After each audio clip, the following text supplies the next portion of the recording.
How you doing? I got a word. Okay, the reason this word is coming forth is because there are things that people are doing that they think that people don't know that they're doing or things that they have done. I just realized something that's very hurtful. But I did retrieve the money back. Then I got every dime of it back. And I will have it, but it's very hurtful called Butler. Good. So the word is coming because I was sitting here and I was talking to the Lord. I said, well, just give me a message, Lord, because this is hurtful.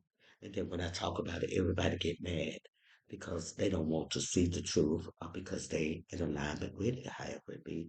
But I'm okay. God is transitioning me. And I'm going to be humble in the midst of it because that's what I have to do. I have to be humble, but it's not good. It's not. It's not a good thing. But I'm going to give you this word because these words just dried up my tears. And this is Jesus speaking as he gave me a word. It comes out of the book of John. It's the chapter 18. And it says, when he had finished praying, Jesus left with his disciples and crossed the Kidron Valley.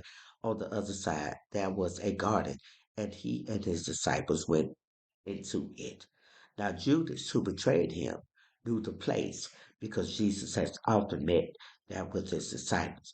So Judas came to the garden, guiding a detachment of soldiers and some officials from the chief priests and the Pharisees, and they were carrying torches, lanterns, and weapons.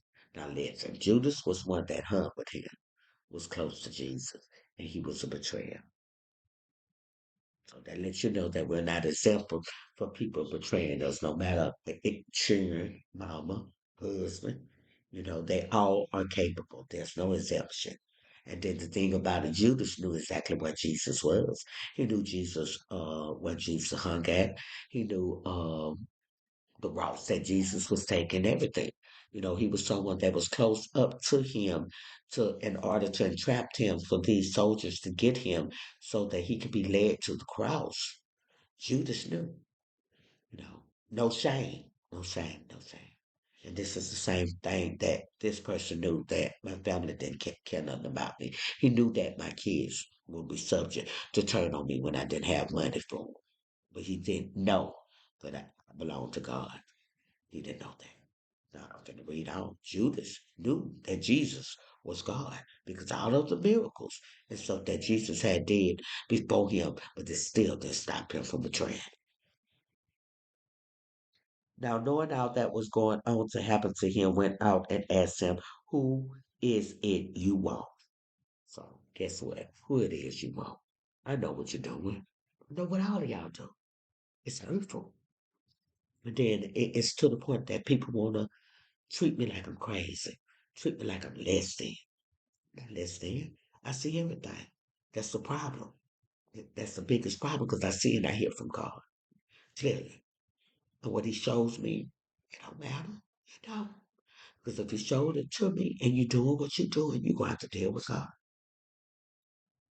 Jesus Nazareth, they replied, I am He, Jesus said. And Jesus the traitor was standing there with them. When Jesus said, I am He drew back and fell to the ground. So y'all thought y'all to fail. Because whether you know it or not, when you came over here doing what you're doing, Jesus said, I am He. Jesus is in me, no matter what. And then I can trust me pain. The only thing I'm gonna do is cry it on out and build strength off of it. See, you might didn't know who I was, but Jesus know who I was. And Jesus is about to allow y'all to see who I am. He is. He's about to allow y'all to see family, daddy, mama, sister. I ain't got no brother. It ain't nothing but me and my sister, nieces, nephews, all of y'all. Stuff that y'all do, it's just not right. It's not aunties. It's just not right. There's no love.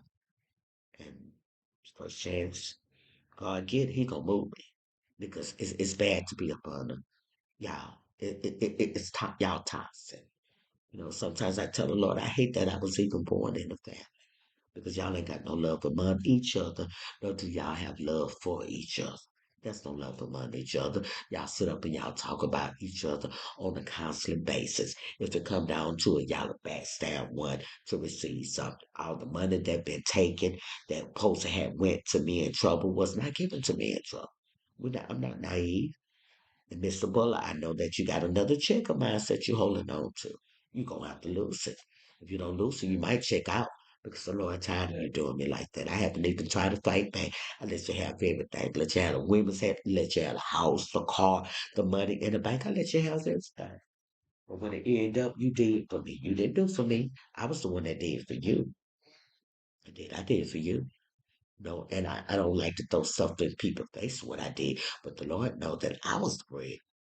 That's why you went out your way to put me out because of jealousy, because you could not make the money like I make the money. I can manifest, I can blink my eye and it come into fruition. You can understand why every time I pray the money come through. It's because I belong to God. And God knew that I was going to do the right thing with the money. You was not doing the right thing with the money. You never supplied for me as a wife because I have to always work, and then you never supplied for my kids nothing. But what you did, you created confusion, you created chaos. You have sent out so much confusion. He just told me that this is a chaos and confusion spell. So, but the thing about it, it has returned because I just sent it back. And also that blood covenant that you made when you put up in my food. Oh, I know about it. I'm in the process of sending that back. Whether you live or whether you die, I'm not caring anymore. I just want to live for God and live my life. You'll probably make up every day. You want to hit my blood good?